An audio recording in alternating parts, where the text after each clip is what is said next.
le plus grand danger, c'est peut-être pas les fous, c'est peut-être le système lui-même qui peut avoir envie de le faire taire. Histoire de la franc-maçonnerie.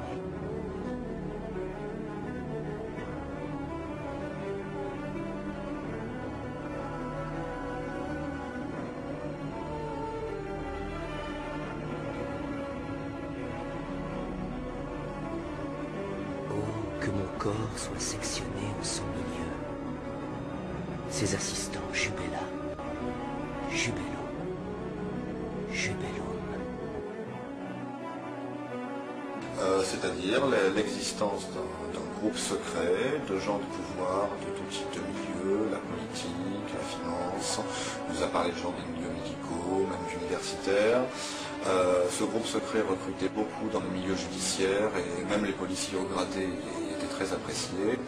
Et il s'agirait d'un groupe secret dont les activités consistent à mener des sortes de cérémonies dans le plus grand secret.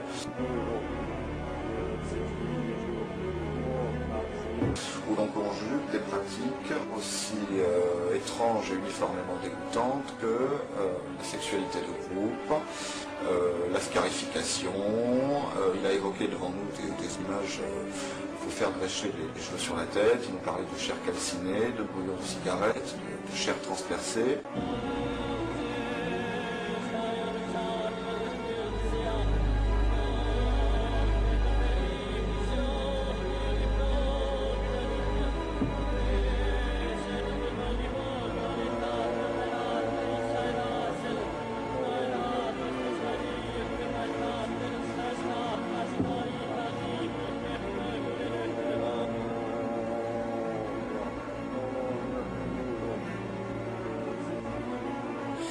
Il nous disait que les personnes qui étaient torturées, parfois tuées à l'occasion de ces séances, déjà les personnes tuées n'étaient jamais consentantes, et que parmi les personnes torturées, il y avait des malades qui réclamaient ce genre de traitement, et puis des personnes non consentantes, parfois des enfants, qui étaient d'abord torturés puis mis à mort, le tout filmé, faisant l'objet d'un trafic de cassettes vidéo illégal qui s'échangerait à des prix fous sous le manteau.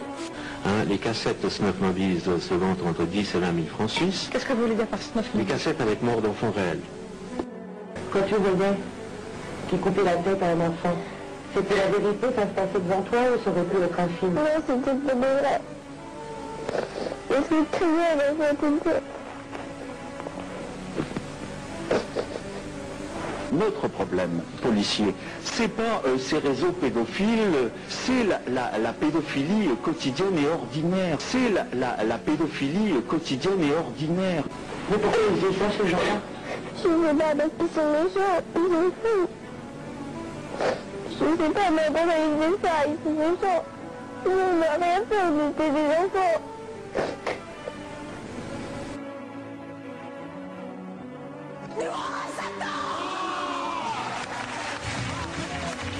La morale, si j'ose dire, l'idéologie qui sous-tend ce groupe et qui est très grave par rapport à ce qu'il révèle sur le fonctionnement réel de notre société.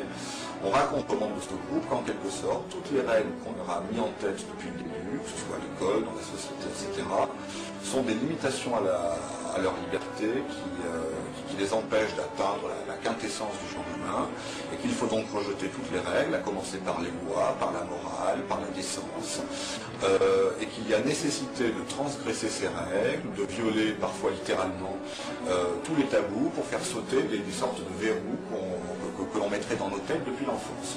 Et donc c'est ainsi que l'on commence par le viol, la torture, et pour en arriver au meurtre. Quoi de plus beau, hein, que d'être descendu sur les marches du palais ou de mourir à la barre? En octobre 96, l'affaire est prise en main par la Brigade de protection des mineurs de Paris. La mère a porté plainte et c'est ici, quai de Gesvres, que démarre l'enquête policière, très vite placée sous le contrôle d'une juge d'instruction.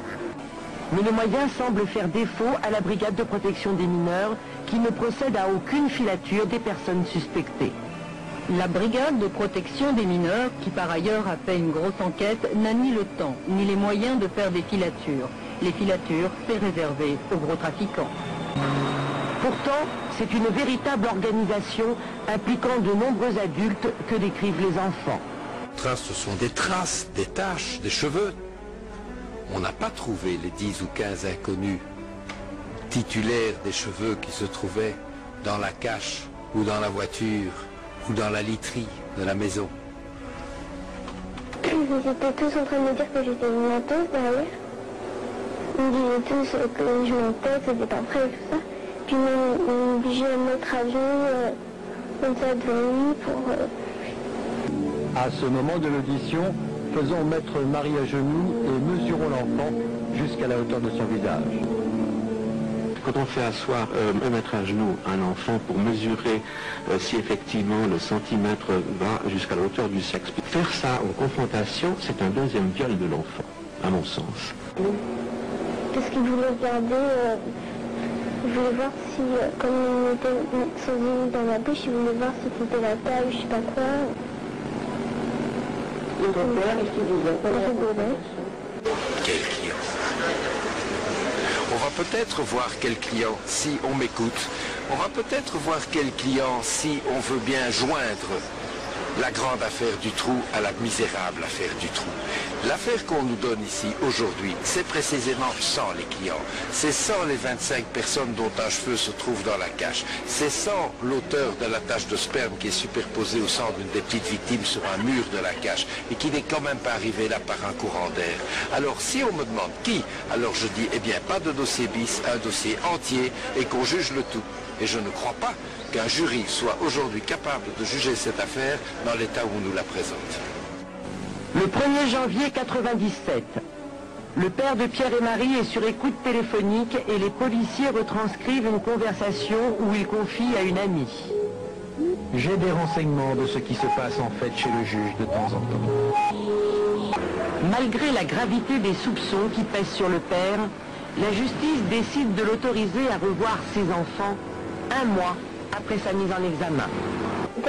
Pour la première fois, Marie a une avocate à ses côtés. Mais il ne s'agit pas de maître Lardon-Galéotte, l'avocate de sa mère. Il s'agit d'une autre avocate, choisie et nommée par la justice. Je l'ai rencontrée et puis une fois elle m'a dit, on discutait, elle m'a dit, mais tu sais, si tu te tais, nous on sera plus là pour t'embêter, ce sera bien parce que on te laissera tranquille, on sera plus là pour t'embêter. Et puis si tu pars, ben, on sera obligé d'être encore avec toi et encore te faire parler. Et puis on disait ça, donc elle disait notaire, quoi. De grandes capes blanches ou rouges et des crucifix.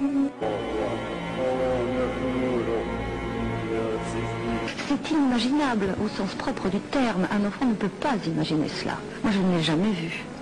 Le père des enfants a refusé une interview filmée. Mais il a accepté de nous parler au téléphone après quelques recommandations de son avocate. Alors, le récit de votre fille semble vraiment tout à fait incroyable. Elle parle de cadres sectaires, de rituels. Je pense que nous avons tous un imaginaire, nos oraux, les fées, les machins, les trucs. Enfin, je crois que l'imaginaire de la télévision aide beaucoup, l'imaginaire de la lecture, ces choses-là. Nous avons tous un imaginaire, heureusement d'ailleurs. Vous savez bien que Zorro, les contes de fées, c'est dans l'imaginaire des enfants, c'est ce que le père disait.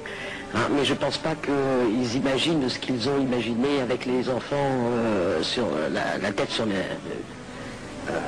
sur une pique, etc. Nous avons un autre cas d'abus sexuel d'une autre enfant, Sylvie. Les enfants ne se connaissent pas, mais nous avons relevé beaucoup d'éléments semblables. Et puis finalement, nous avons proposé aux enfants un jeu de photos où l'abuseur de Pierre et Marie a été reconnu par la petite Sylvie et l'abuseur de Sylvie était reconnu par l'autre groupe d'enfants, Pierre et Marie.